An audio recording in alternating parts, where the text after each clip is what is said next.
Olá, alunos, tudo bem com vocês? Hoje nós iremos continuar com a aula de literatura, estudando sobre o romantismo, continuação da aula anterior, que nós estudamos sobre o contexto histórico. Hoje nós vamos estudar o romantismo no Brasil, as gerações românticas. Então, o romantismo ele possui vários estilos: prosa, teatro, poesia. A poesia romântica no Brasil se divide em 3 gerações: primeira geração, segunda geração e terceira geração. Então, de acordo com que a gente foi estudando, sabemos que elas também têm um nome. Eu irei falar para vocês sobre os autores e as características. Lembrando que elas ocorrem, a prosa, a poesia e o teatro, eles ocorrem ao mesmo tempo, não em tempos isolados. Como assim? Uma pessoa escreve prosa, a outra escreve poesia, o outro escreve teatro. E as gerações, elas ocorrem em sequência uma da outra. Nós vamos começar agora pela primeira geração. Vamos lá? Então, qual é o nome que nós damos à primeira geração? Nacionalista ou indianista. Então, a principal característica dela, o herói, a construção do herói nacional, a exaltação da pátria, o ambiente, da natureza, isso é próprio da primeira geração.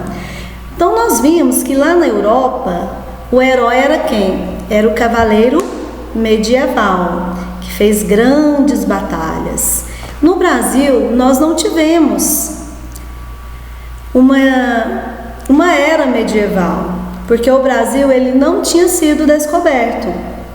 No Brasil, quem estava no Brasil? O índio. Então, o índio que é o herói da primeira geração. E não pense vocês que o índio era fraco, não, porque o índio era bem forte. Então, ele se tornou o quê? O herói, ele que fazia tudo. Então ele era um cara forte, e aí ele era o herói da primeira geração. Então daí veio o indianismo. Qual a primeira obra da primeira geração aí?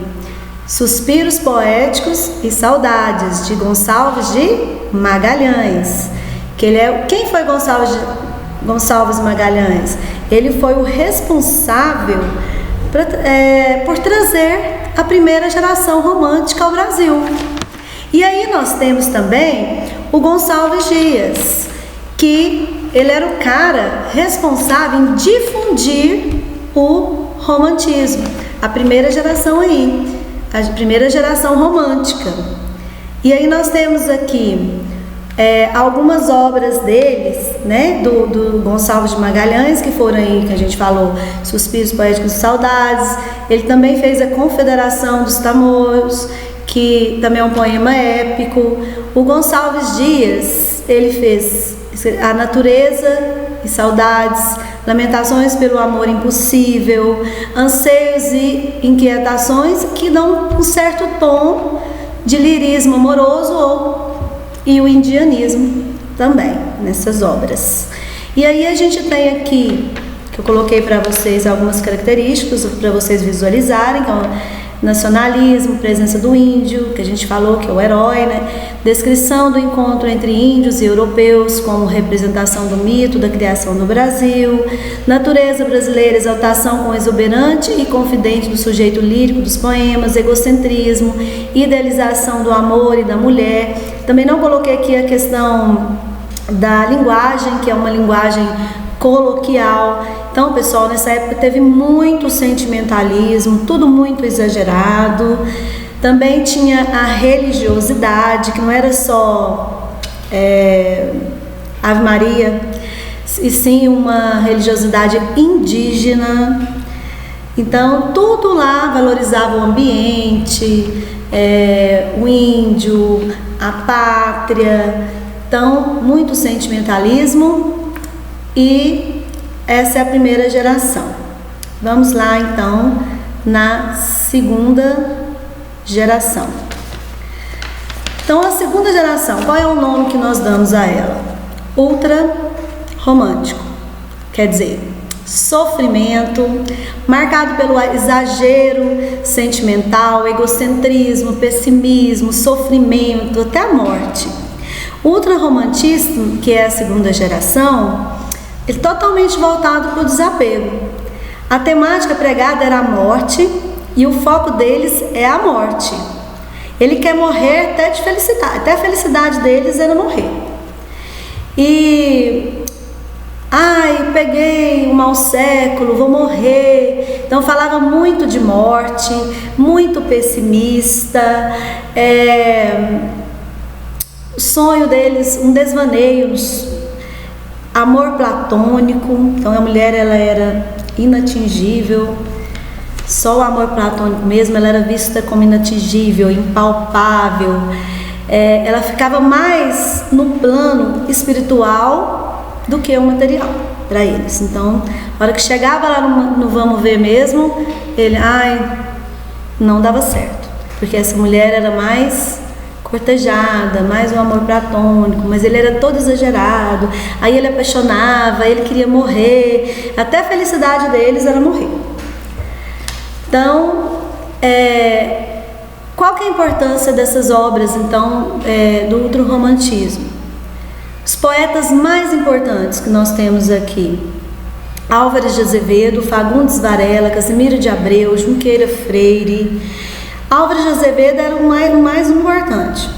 Jovem, que trabalhava muito nas obras com o sentimento, com a erotização.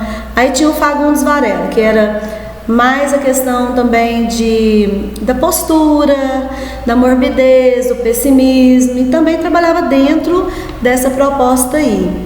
O Casimiro de Abreu o saudosismo, a infância, e sempre com a tristeza e a morte. O Junqueira Freire é um dos menos importantezinhos. Ele trabalhava mais a frustração, o sentimento, a religiosidade, a obsessão pela morte também. Então essa é a segunda geração. A presença nas obras de forte egocentrismo, melancolia, pessimismo, negativismo, abordagem de temas tratando da fuga da realidade. Esta é vista e sentida pelos escritores ultrarromânticos como sendo entediante e cheia de desilusões. Presença de sentimentos ligados à exaltação da morte, idealização da infância, presença constante, até exagerada, do sentimentalismo, muito exagerada, gente. Valorização de imagens, cenas ligadas à noite, relação com temas fúnebres. A mulher, quando retratada, ela era muito distante, idealizada pelo poeta. Valorização da vida boêmia, então a da noite ali, ele era da noite, chorava e lamentava, né, por esse amor quase que impossível, esse amor platônico. Então é isso que foi marcada a segunda geração. E daí nós temos a última, que é a terceira geração, que é a geração social, liberal ou condoreira. Os poetas aqui, eles vão trabalhar um estilo grandioso, vai tratar de temas e o comprometimento com a causa abolicionista, republicana. Aqui é o começo de sair daquele sonho lá da segunda geração e botar o pé no chão, lutar pela causa do abolicionismo. Então o foco aqui, a poesia social, o condor, que representava o quê? Que eu coloquei aqui para vocês, uma ideia de águia, de liberdade. Principal nome aí dessa época, Castro Alves. Então, Castro Alves era o cara, ele que fez a poesia desse tipo e de defesa aos escravos. Então, nós temos uma poesia aqui de terceira geração que é totalmente contrária da segunda geração, que pensa em si. Então, a terceira geração, ela não pensa no outro. É uma mudança bem drástica, gente, de uma geração para outra. A poesia da terceira geração já é uma poesia de final de romantismo. Então o pessoal já está com outra cabeça, tá aí libertação dos escravos, né? Abolicionismo, as obras totalmente diferentes, já pensava no social e a construção aí então havendo aí uma construção que está chegando pela frente, que é quem? A próxima escola literária, que é o realismo. Então já está com outra mentalidade aqui, final de romantismo, início de realismo, que a gente irá ver nas próximas aulas. Espero que vocês tenham gostado e entendido o conteúdo. Irei enviar algumas atividades relacionadas ao conteúdo de hoje e até a próxima aula. Tchau!